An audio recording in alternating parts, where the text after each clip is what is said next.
আসসালামু আলাইকুম গাছ, আমার চ্যানেলে আপনাকে স্বাগতম। আমরা রওনা দিচ্ছি কুয়াকাটার উদ্দেশ্যে। মাঝখানে আবার পায়রা সেতুতে নামার কথা ছিল, কিন্তু আমরা নামতে পারলাম না।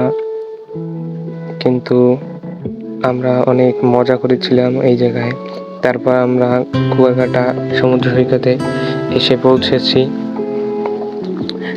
এখন এই জায়গার একটি দৃশ্য অনেক ভালো লাগছে আমার কাছে। কত সুন্দর ঢেউ আপনারা দেখতে পাচ্ছেন।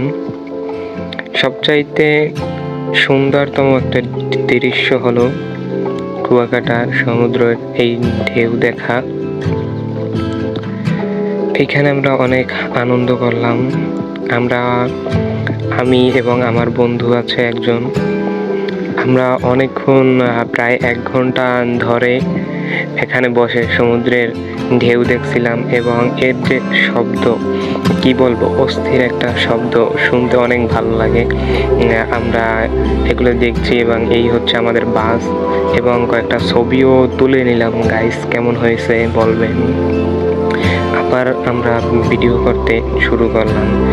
আসলে এই জায়গাটা অনেক সুন্দর। বরিশালের মধ্যে অন্যতম একটি জায়গা, দর্শনীয় স্থান, যাকে সাগরকন্যা খ্যাত কুয়াকাটা বলা হয়। তারপর সন্ধ্যা প্রায় নেমে আসার আগে এই ভিডিওটা করছিলাম।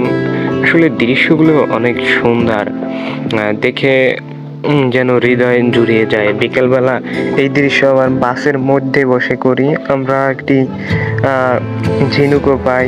তারপর এই জায়গাটা আমার কাছে অনেক সুন্দর লেগেছে, জায়গাটা অস্থির। গাইস, অনেকেই চেনেন। আবার আমরা অন্য একটি জায়গায় গেলাম, দেখলাম অনেক ধরনের ঝিনুক দেখতে পেলাম। এইগুলো ছবি তুলছি, ভিডিও করে নেয়। তারপর সন্ধ্যা হয়েছে, এই হচ্ছে সন্ধ্যার ফুটেজ। এর মধ্যেই আমরা ভিডিওটি শেষ করলাম।